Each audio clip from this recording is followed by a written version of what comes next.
Nous avions fait une lieue environ dans les bois, nous arrêtant à chaque embranchement de route pour appeler, car Edmé, convaincu que son père ne rentrerait pas chez lui sans l'avoir retrouvé, suppliait ses compagnons de voyage de l'aider à le rejoindre, ce à quoi les gendarmes répugnaient beaucoup, craignant d'être surpris et attaqués par quelques groupes des fuyards de la Roche-Maupradt. Chemin faisant, ils nous apprirent que le repère avait été conquis à la 3e attaque. Jusque-là, les assaillants avaient ménagé leurs forces. Le lieutenant de maréchaussée voulait qu'on s'emparât du donjon sans le détruire, et surtout des assiégés sans les tuer. Mais cela fut impossible à cause de la résistance désespérée qu'ils firent. Les assiégeants furent tellement maltraités à leur seconde tentative qu'ils n'avaient plus d'autre parti à prendre que le parti extrême ou la retraite.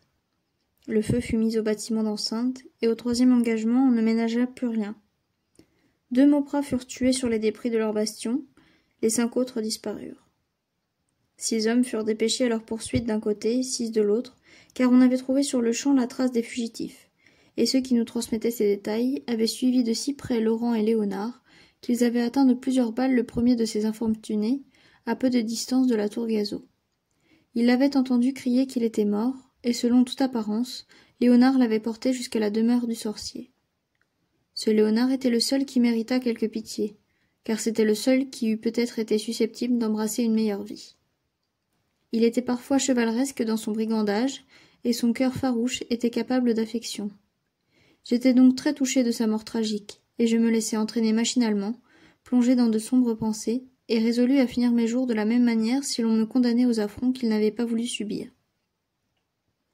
Tout à coup, le son des cors et les hurlements des chiens nous annoncèrent l'approche d'un groupe de chasseurs.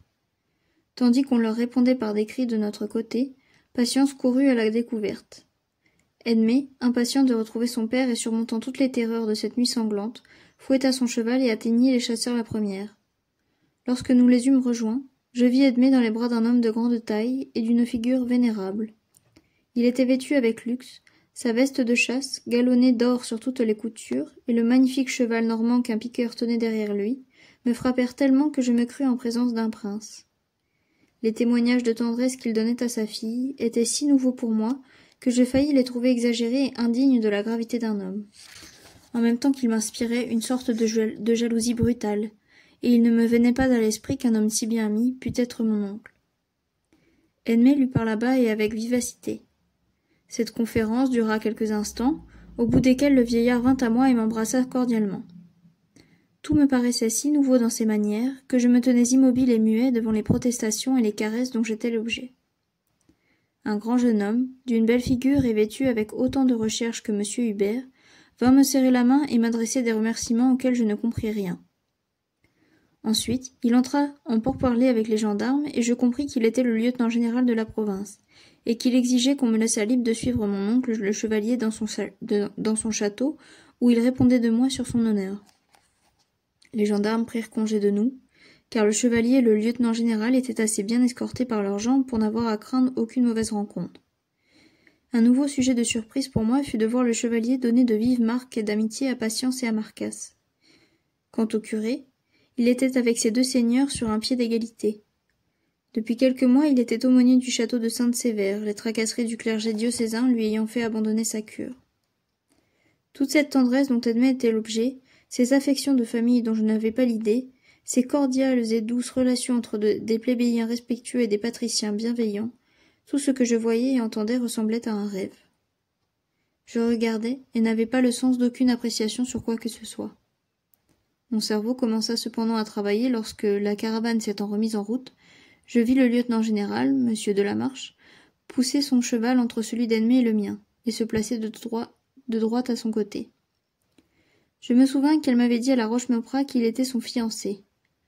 La haine et la colère s'emparèrent de moi, et je ne sais quelle absurdité j'eusse faite si Edmé, semblant deviner ce qui se passait dans mon âme farouche, ne lui eût dit qu'elle voulait me parler, et ne m'eût rendu ma place auprès d'elle. « Qu'avez-vous à me dire ?» lui demandai-je avec plus d'empressement que de politesse. « Rien, me répondit-elle à mi-voix. « J'aurai beaucoup à vous dire plus tard. Jusque-là, ferez-vous toutes mes volontés ?»« Et pourquoi diable ferais-je vos volontés, cousine ?» Elle hésita un peu à me répondre, et faisant un effort, elle dit « Parce que c'est ainsi qu'on prouve aux femmes qu'on les aime. »« Est-ce que vous croyez que je ne vous aime pas ?» repris-je brusquement. « Qu'en sais-je » dit-elle. Ce doute m'étonna beaucoup, et j'essayai de le combattre à ma manière. N'êtes-vous pas belle, lui dis-je, et ne suis-je pas un jeune homme? Peut-être croyez-vous que je suis trop enfant pour m'apercevoir de la beauté d'une femme, mais à présent que j'ai la tête calme et que je suis triste et bien sérieux, je puis vous dire que je suis encore plus amoureux de vous que je ne pensais. Plus je vous regarde, plus je vous trouve belle. Je ne croyais pas qu'une femme pût me paraître aussi belle. Vrai, je ne dormirai pas tant que... Taisez-vous, dit-elle sèchement. Oh, vous craignez que ce monsieur ne m'entende, repris-je en lui désignant monsieur de la Marche. Soyez tranquille, je sais garder un serment, et j'espère qu'étant une fille bien née, vous saurez aussi garder le vôtre. Elle se tut. Nous étions dans un chemin où l'on ne pouvait marcher que deux de front. L'obscurité était profonde, et quoique le chevalier et le lieutenant-général fussent sur nos talons, j'allais m'enhardir à passer mon bras autour de sa taille, lorsqu'elle me dit d'une voix triste et affaiblie.